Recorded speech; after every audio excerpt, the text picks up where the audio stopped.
So we'll pick up 2.1 here, solving equations, the addition principle, and just kind of go through and solve the rest of the equations here. Now recall, when we're solving these linear equations, we are trying to isolate the variable. So we're always trying to get the variable all one. So can this first one right here, negative 3 plus t equals negative 9. We're trying to do undo this negative 3. So we're going to have to add 3.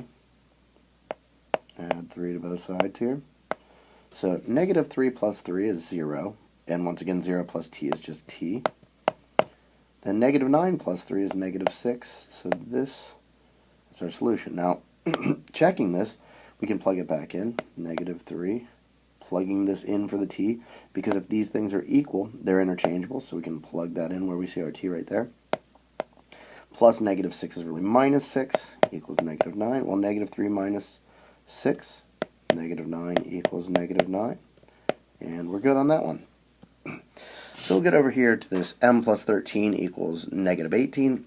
We're trying to undo addition of 13, so how we undo adding 13 is subtracting 13. So subtract 13, subtract 13. 13 minus 13 is 0, so these cancel off, leaving us just our m. And here if we have negative 18 minus 13, because these numbers are the same sign, we're really applying the negative sign and adding those, so that is going to give us 31, so negative 31. So that's what we're looking at right there. Now to check this, we can go in here, plug this back in for our m. Negative 31 plus 13 equals negative 18. Well, if you add 13 to negative 31, we are going to get negative 18 equals negative 18. And checks out. We're looking good. That was the right answer. Now, I'm not going to require you to check your answers on exams and things like that, but I do think it is a good idea to do that. So here, we can use calculators. So for the decimals, students generally don't have a hard time with decimals because they can use the calculators, but the idea is still the same here. If we have 2.8 plus y, we're trying to get this y all alone, isolate that y. So we need to get rid of the 2.8. So if we subtract 2.8 from that side, we have to subtract 2.8 from that side as well. So 2.8 minus 2.8 is 0. That just leaves us with y. Now 11 minus 2.8, I'll go ahead and 11 minus 2.8. That is something we should be able to do pencil and paper, but since we can use calculators, we might as well utilize the technology that we have. And 11 minus 2 is 8.2. So this is our answer. Now for checking this, we're going to plug this back in for our y in the original equation. 2.8 plus 8.2 equals 11. Well, add those up. 11, in fact, equals 11. We're looking good with our check right there. So here we have our t plus 3/8 equals 5/8. We're trying to get the t alone again, so we subtract 3/8. That's going to get rid of that. That undoes our adding of 3/8. If we subtract 3/8 on the other side as well. Now generally with this fraction addition and subtraction, I don't do it vertically like this, I do it inline. So inline would be something like this. We'd have t plus 3/8, and then I would say minus 3/8 equals our 5/8 minus 3/8. And I think it makes sense generally when people have worked with fractions before. It's been inline like this and not specifically vertically like this. Although you can do it either way, you're going to get the same answer. Just kind of showing you different ways of doing a similar thing. Here, 3/8 minus 3/8 is 0/8. So those are going to cancel out, giving us our t. We do have a common denominator here, so all we have to do is 5 minus 3 in the numerator. So we have 2/8. We want to reduce everything as much as possible, so we can cancel the 2 in here, leaving us a 1, the 2 in there, leaving us the 4. So we get t equals 1/4. And this right here is the answer we're looking for. Now, when we put this back in to check our answer, 1/4 plus 3/8 equals 5/8. We're going to have to get that common denominator. So the common denominator between 4 and 8 is 2. Multiplied by our 2 over 2. So this is going to give us 2/8 plus 3/8 equals 5/8. And I think it's pretty clear that that in fact is the case. 2 plus 3 is 5, so we're good, and we check the answer right there. So I got a couple more here, and hopefully that'll be enough for you to understand the addition principle of equations, and that'll be good. So this next one here, we need to get rid of our 2/3. So we can go ahead and subtract it off. When we're adding 2/3, the way we undo that is subtracting. So you have x plus 2/3, and that'll change up, minus 2/3, equals, now whatever we do to one side, we have to do to both sides. So we have negative 5/6 minus 2/3. Well, good news is on the left side of the equation, 2/3 minus 2/3 is 0. These cancel off, and we're left with x. Now on the right side, we have denominators of 6 and 3. The common denominator there is 6, so we have to multiply this by a 2 over 2. This gives us negative 5/6 minus 4/6. Negative 5/6 minus 4/6, negative 5 minus 4. Now that we have the common denominator, we just combine the numerators. Negative 9/6, which we can divide this by 3, then this by 3, and this gives us negative 3/2, and that right there is our answer. X equals negative 3/2. Now, to check this one, same thing, we're going to plug that back in. Kind of do this quickly here. Plug it into the original equation. Negative 3/2 plus 2/3 equals negative 5/6. Common denominator between 2 and 3 is 6. We have to multiply by 3 over 3 and 2 over 2. So here we get negative 9/6 plus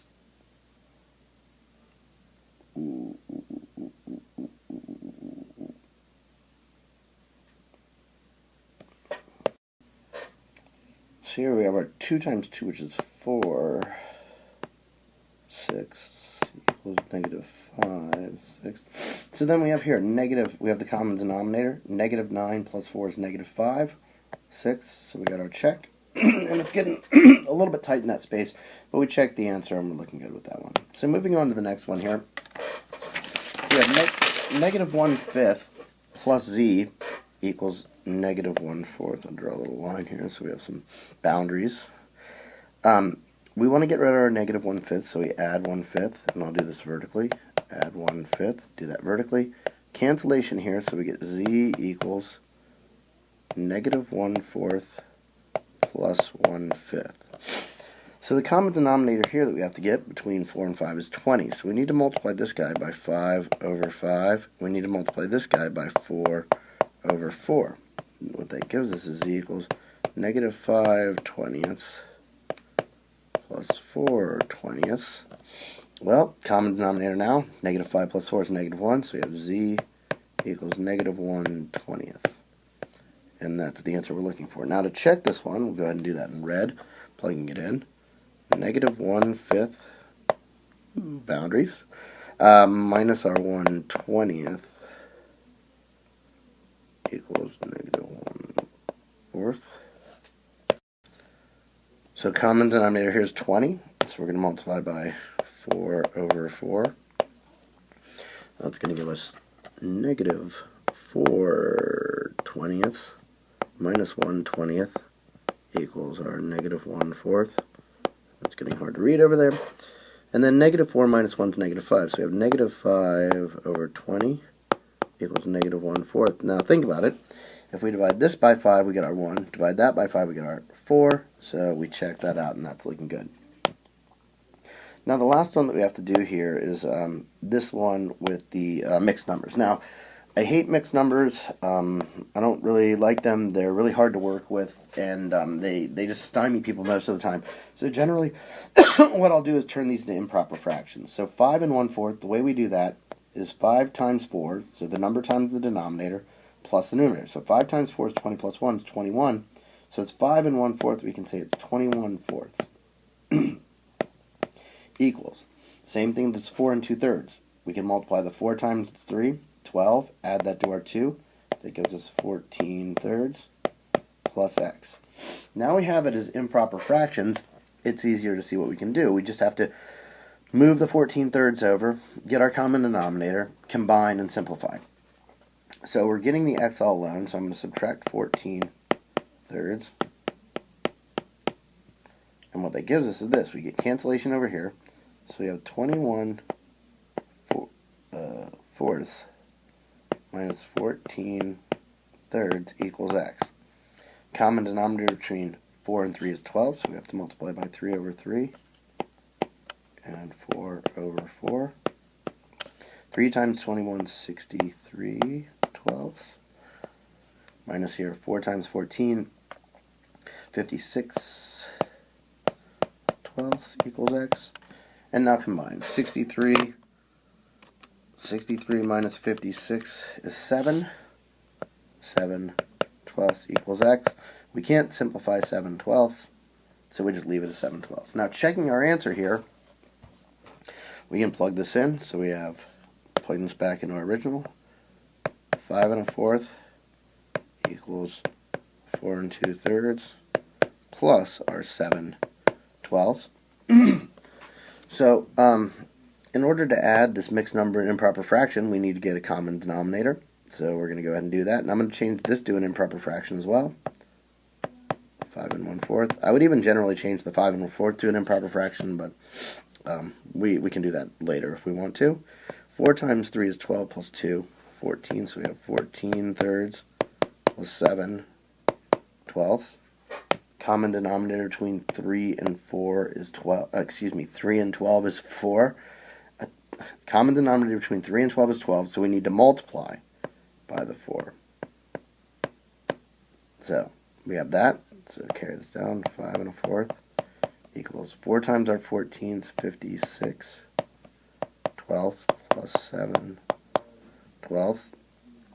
56 plus the 7's giving us 63. So 5 1/4 equals 63 twelfths. Now notice over here, we changed that 5 1/4